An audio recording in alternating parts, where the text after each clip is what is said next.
Ladies and gentlemen, it is the time of the evening for the speeches, so please put your hands together for the father of the bride.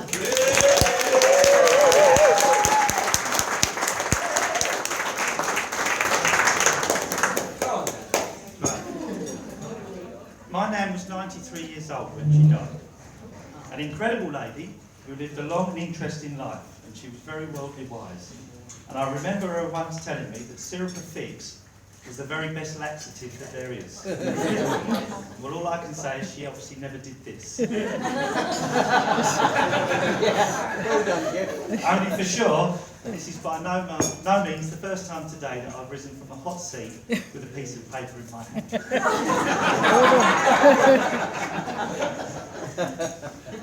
Good afternoon, everyone. For those who may not know me, I am Jeff, and I'm lucky enough to be the father of the most beautiful person in the room today.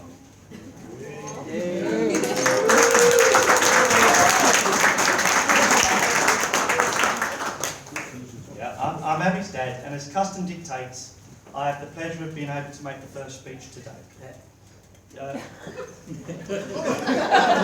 was just going to say, Cameron, feel free to heckle me whilst I'm talking. I live in a house with two women and have absolutely no concept of talking for more than 30 seconds without being interrupted.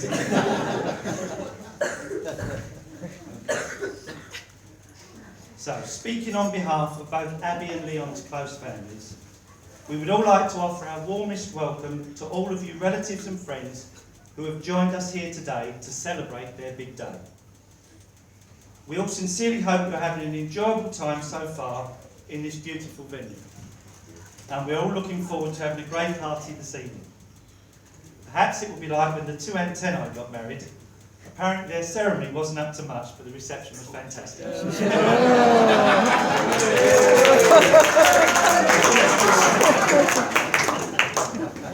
It gets worse.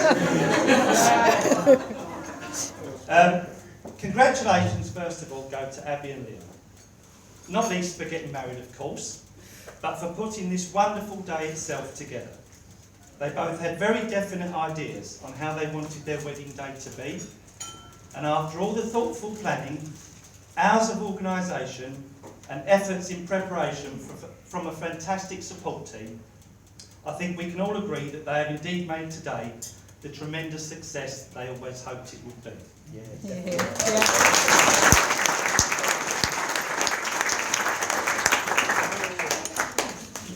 Okay. At this point, it's customary for the doting dad to talk about his daughter.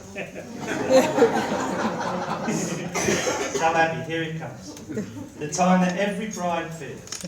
What will the old Phil say now? Will you rattle off a list of cringe-worthy stories from your childhood? Like? Remembering the Christmas you got tipsy on Babycham as a 12-year-old and just would not stop talking. Or might he mention those dreadful pigtails that he proudly plaited your hair with each morning before school, and that you had to get your friends to rebraid the minute you got into the playground? Or even the time as a teenager that you sat on 5-year-old Ellie's little wooden play bench and it broke in two and you got a massive splinter up your bum.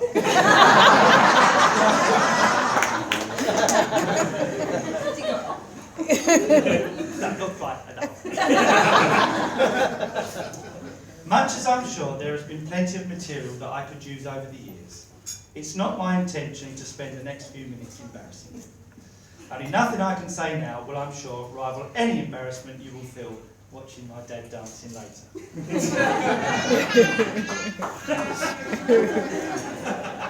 And me. Right, so actually I would now like to just be a little self-indulgent and take a few moments to say a few things just to you, Abby.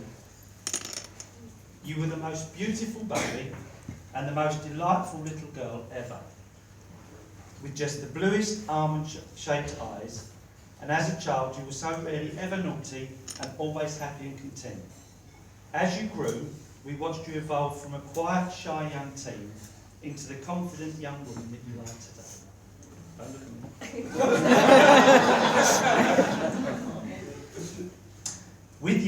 I have undoubtedly shared some of the most happiest memories of my life, and even a few of the saddest. Living apart from you for a good part of your childhood, for sure I missed a lot of your growing up, and perhaps sharing some of the most difficult parts of your parenting. For that, I owe a debt of gratitude to your mum, and I thank her today for all that she has done to aid you in becoming the person that you are today.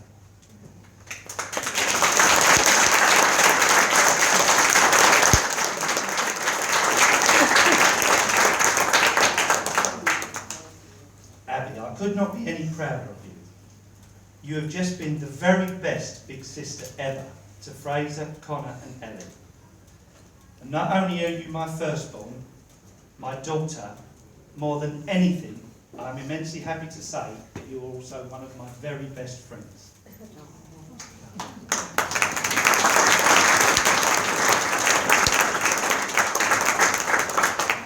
Apologies, but today is an emotional day. Grandmas, mums, aunties, me, Ab, we've all been crying. Here it comes. Even the cake is in tears.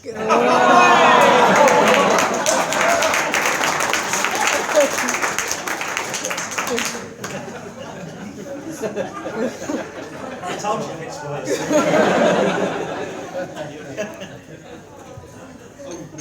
You often wonder, as a parent, just how well your children will turn out. You wonder what sort of life decisions they will make, especially the ones that you have no control over. What friends will they choose? Who will they pick as a partner to share their life with? Will that person love and care for them as you would? Will you approve? Well, for what it's worth, Ab, I think you have made a very good choice in Leon. And April, he is an absolute credit to you, and I'm sure you and your family are very proud of him.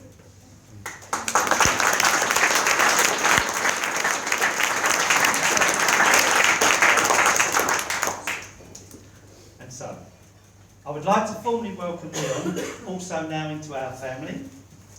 And the truth is that from very early on, he's been just like having another son. And by that, I mean he comes round, sits all down on the sofa, argues with everything I say, eats us out of cheese and biscuits, and always leaves without washing up.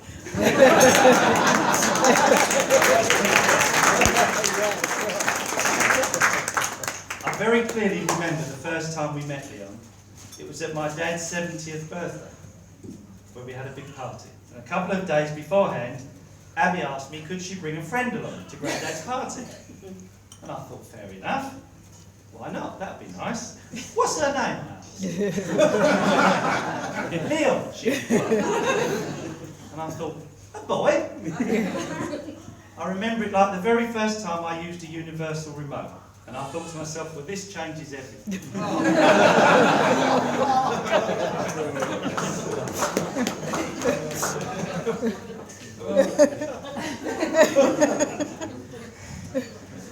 Anyway, as it transpires, it certainly did change everything. Look where we are today.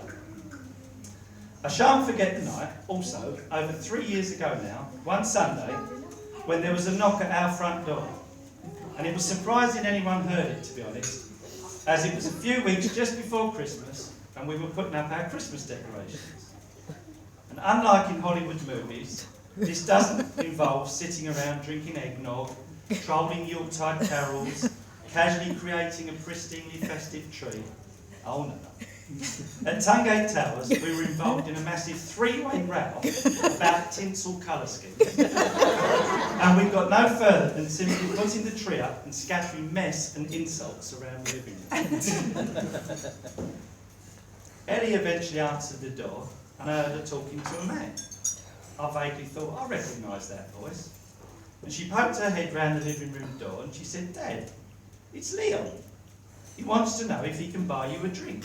I said, Leon, buying drinks?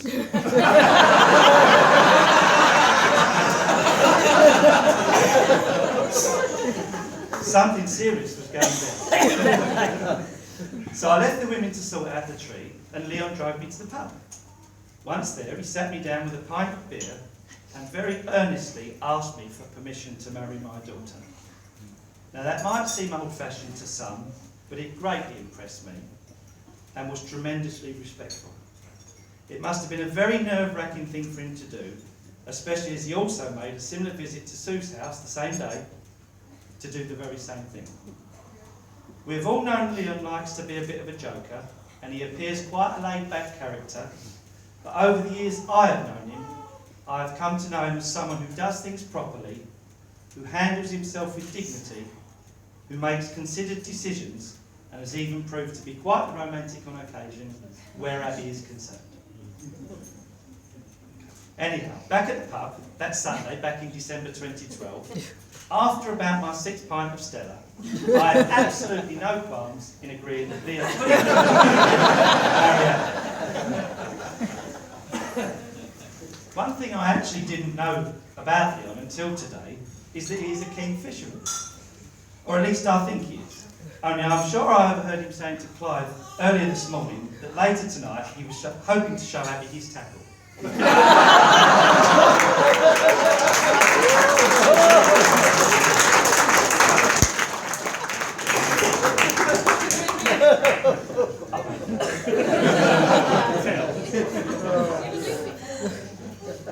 And so, moving on.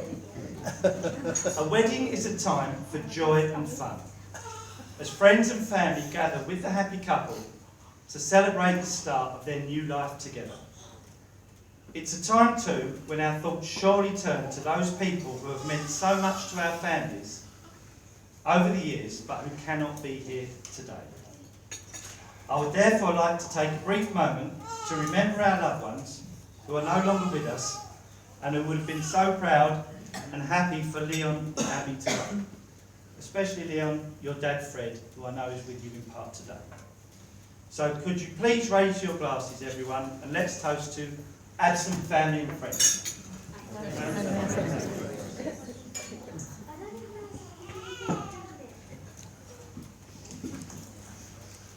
At this part of the father of the bride speech, it is commonplace for the father to impart some worldly wisdom on the young couple on the subject of maintaining a happy marriage.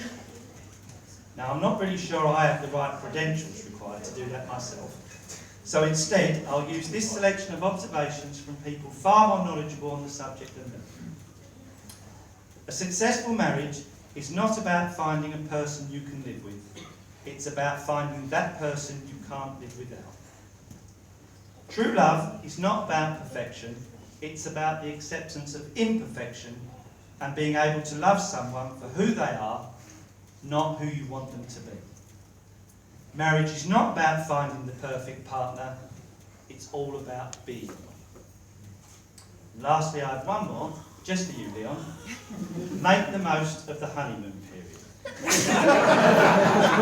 And if you're not sure what that is, it's the period between I do and you'd better.